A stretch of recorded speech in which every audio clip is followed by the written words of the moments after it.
Ano po yung cause ng falling hair when doing low-carb lifestyle? So, great question. Ano nga ba? Kapag tayo naglo-low carb, bumababa yung ating energy intake. Kasi compared dati, imagine niyo dati nung kayo hindi pa low carber, you eat what? More than 3 times a day, all the way to 6 times a day. So, masyado kayong maraming energy intake. Kapag kayo nag-low carb na, isa sa mga mapapansin ninyo, maglalasan yung inyong gutom. Pati yung frequency ng inyong kain maglalas kasi hindi na kayo gutom eh. Kapag nagbumaba yung ating energy intake, mapapansin ng katawan na, bumaba yung energy intake. Kailangan yung katawan natin po, patuloy pa rin yung gumagana. Hanggat buhay kayo, gumagana.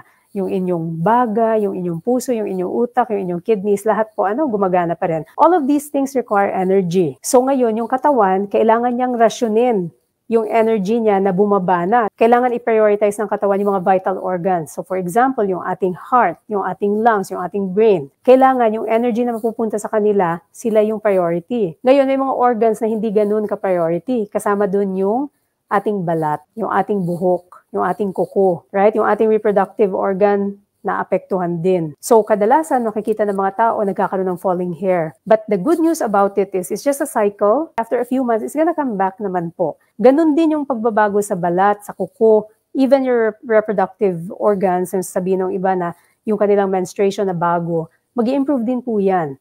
The most important thing is you understand na transient lamang yan, number 1. So, transient, pansamantala. Number 2, you have to have proper nutrient density intake.